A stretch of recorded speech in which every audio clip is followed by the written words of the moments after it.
Alright, well, let's try this out. This is OBFet. I'm going to show you that deck that I've been using.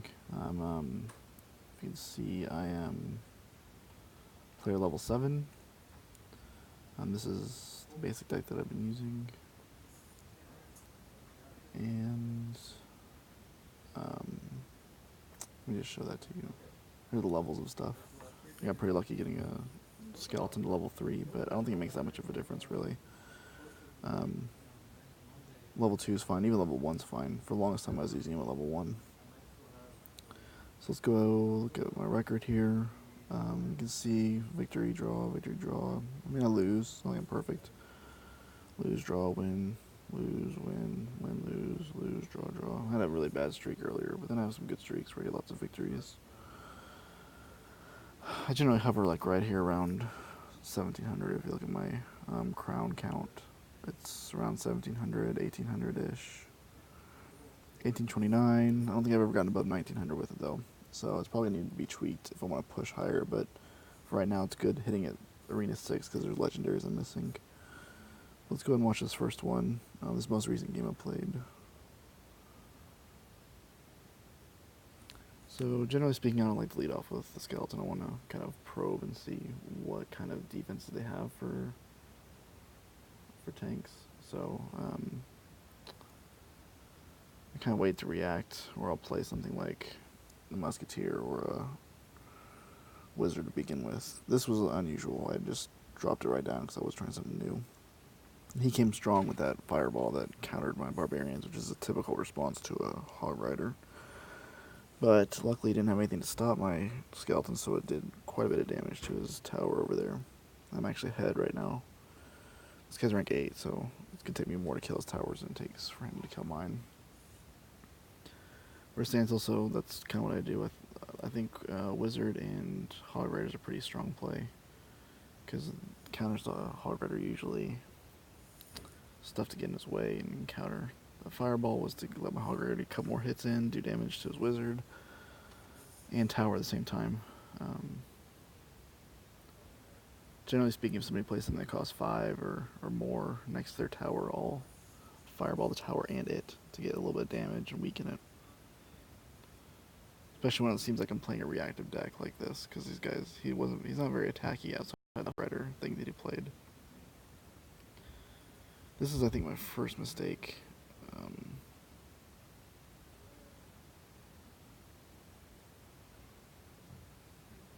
Musketeer and Giant Skeleton doesn't make much sense. There's nothing the Musketeer prevents or protects Giant Skeleton from. It worked out because he was an idiot and fireballed nothing. He must have had lag or something. But at this point, the game's basically over. I've got the Giant Skeleton on his main tower, Musketeer hitting it. I mean, there's no way he's going to be able to kill 2 towers, or all my towers, before I kill that one in the back. Play Barbarians there just to make him react. He didn't have to react, but he wasn't playing well, so I knew he'd react poorly to that choice. And this is game now. I mean, you can't stop this. That was also a weird deck. Probably not a very good example of a competitive deck against that one. So let's look at this one. This is a little more competitive. It's got Lava Hound and some other scary things like Minion Horde and the stupid Furnace. I hate the Furnace. I can't believe it's getting buffed. It's going to be even rougher to deal with. And this guy's got a Japanese name, so it's also scary. These guys are always better players. I know it's just me, but I find whenever I see a Japanese name, I know it's going to be a rough game. So I usually draw those spear guys early because just get them out of my hand, puts a little bit of damage, cycles them. That's fine. So here's the main purpose of Skeleton Giant here. A lot of people like to put a huge beast like Lava Hound backed up by a bunch of support.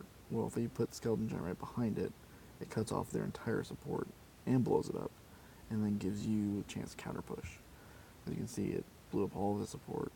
I was able to kill his Lava Hound, and if I had resources better, I'd have a little bit more of a better counter push there. So I'm at full. I'm gonna poke with Hog Rider. And this guy does a really good push here back at me. Just counter the only way I can. Really, I'm behind on Elixir here, but I'm gonna kind of catch up. That Musketeer is still gonna do some decent damage, so I always have to counter it. This is why I love Skeleton Giant. He's just kind of like I'm gonna reset this whole board now. If this guy kept playing dudes in a Skeleton Giant, it's gonna blow up and kill everything he plays into it. And he does. He plays this wizard. He plays even more guys into it. It's just gonna blow up and kill it. So I'm ahead, and this is where I made the mistake. I should have played wizard first into Hog Rider because I knew his minions was how he counters it normally. So if I played Hog Rider and then Wizard, it would have been a great counter to all that whole mess that he does. I think I probably won the game right there had I done that. But as it is, I'm struggling against him here again. It's frustrating. This guy's actually a pretty good player. He's putting stuff on the board and pressuring me and keeping me behind Elixir. He's sitting at 10. This is where I think he makes his first mistake. He sits at 10 for a long time. I start making up the Elixir a bit. I'm able to counter what he does.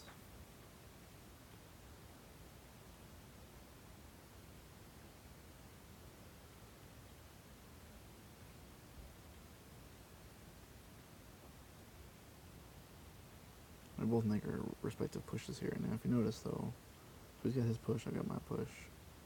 Those Spear Goblins and Wizard was a bad play, but I didn't have anything else at the time. I didn't think.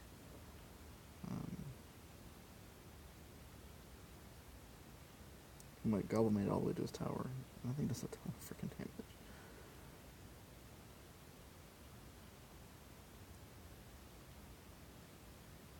So I try again. Put the Skeleton Giant on the left side, see how he counters, because he hasn't countered it effectively yet. And then just do a counter push behind, or a double push behind the Giant with my Hog Rider. Support with the Fireball, and done.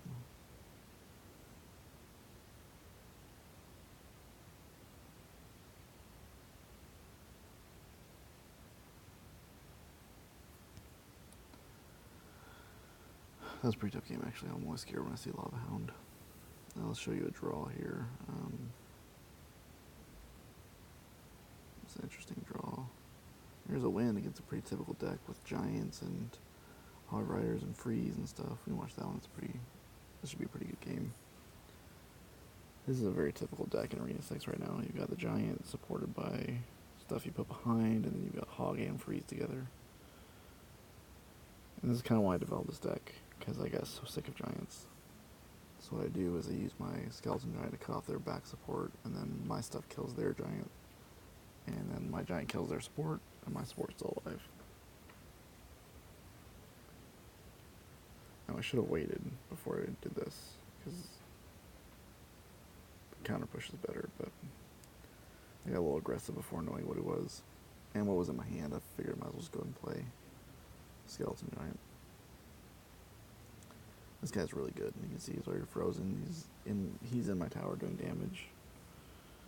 And I got problems. I figured I was going to lose this game. After seeing what happened initially, I was like, well, this game is lost. I don't see how I win this. He's already got a pretty big advantage on tower health. It felt like he had an Elixir advantage, and looking at this, he does.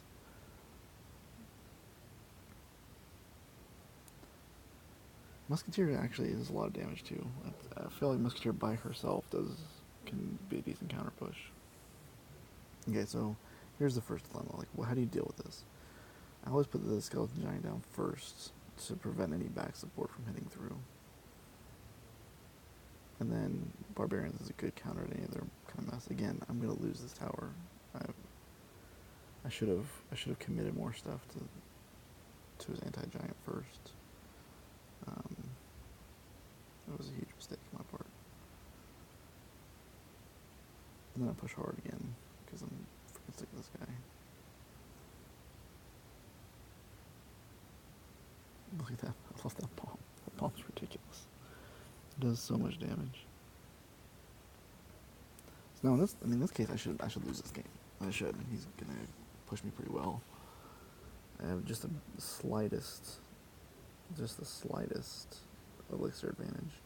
The thing that's gonna really do it for me is the skeleton giant on the left.